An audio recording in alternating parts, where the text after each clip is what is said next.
Paps, magandang tanghali. Ngayon ay nandito ako sa Binangonan na highway papunta to ng Angono.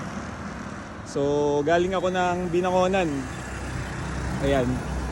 Paluwas lang kasi ako dito sa parting Taytay dahil may bibilin lang ako. At ngayon ay nakita ko si Pops Berhel na nagra-ride. Sabi ko parang may two-stroke ako nakita. So ayan, si Pops Berhel ay papunta pa pala ng Pasig, ano? Pasig sa trabaho.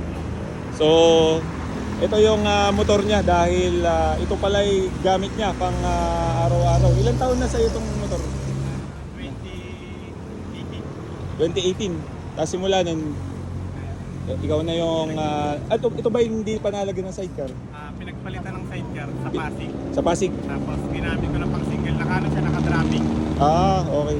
Pero ngayon private na. Private. Ayan, so... Wala akong lakas.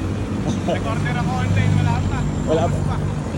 Tagal talaga. Busy ako, dapat pumunta na ako mag-order. Alam ko mabilis nga rin dun eh, no? Oo. So ito, i-flex natin yung motor ni Pops Berhel. At talagang solid ang ganitong motor tingnan nyo, gamit niya pang araw-araw. So kung mapapansin nyo mga Pops, ito ay Olympic, yung original sticker pa, no? Pops Berhel, tingnan nyo naman, no? Original na sticker yan. At nagagandahan ko ako pagka kasi original pa yung sticker. Kumbaga yan yung kumbaga nilabas sa kasa yung ganyang sticker.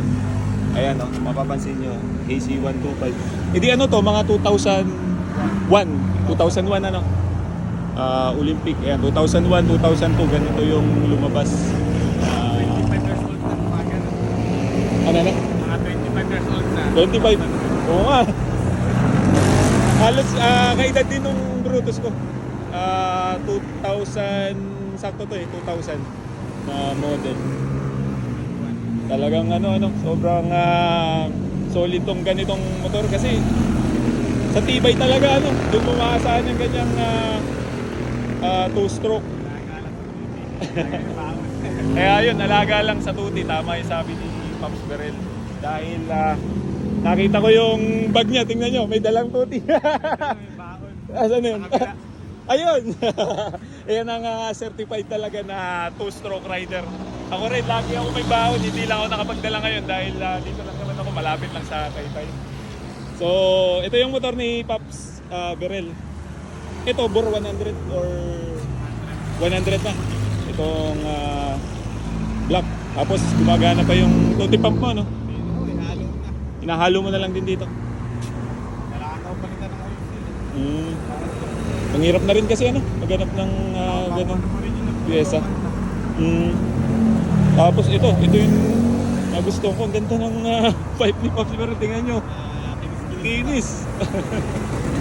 Talagang alaga sa sa Punas. Wrapping. Ayan. At ito yung ang nakakabit dito yung may balimbing ba? Wala? May balimbing, baka lang inubog ko. Parang stock siya kasi tinanggal ko na yung balimbing. Okay. Kaya pala malutong ng konti, ayan mga Pops, tinanggal yung balimbing kaya ang tunog niya ay may lutong ng konti. Ako itong gawang tanay, hindi ko pinakasin yung makakapit bahay. Ay, oo, tama. Uuwi ako 11 din. 11 ng gabi. Ayun mga Pops, ako rin meron din akong tanay. Kaso pag dito hindi ko masyadong ginagamit dahil lalo pag ginagabi kami or kaya umaga papa-startin mo, talagang medyo nakakaya sa kapitbahay. Kaya gusto namin yung medyo may lutong pero sakto lang. Hindi ganun ka ingay. Ayan.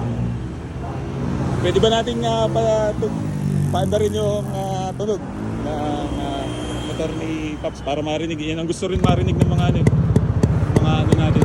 Yan. Tingnan nyo. Kung mapapansin nyo, may lutong siya pero hindi ganun kalakas. Dahil yun nga pinanggabiyahe ito ni Pops Berhel sa Pasig. Kaya mas maganda talaga ay hindi ganun kalakas yung tunog, yung lutong kasi minsan sitahin din tayo sa biyahe. Kaya okay lang yung may konting lutok. Kaya siguro hanggang dito muna tayo. Pops Berel, salamat sa pag-share sa iyong HD3 na napaka-solid. Pero nyo, tingnan nyo, 25 years na at tingnan nyo, namapayagpag pa rin. At nagustuhan ko kasi dito kay Pops Berel na motor ay stock na stock yung itsura.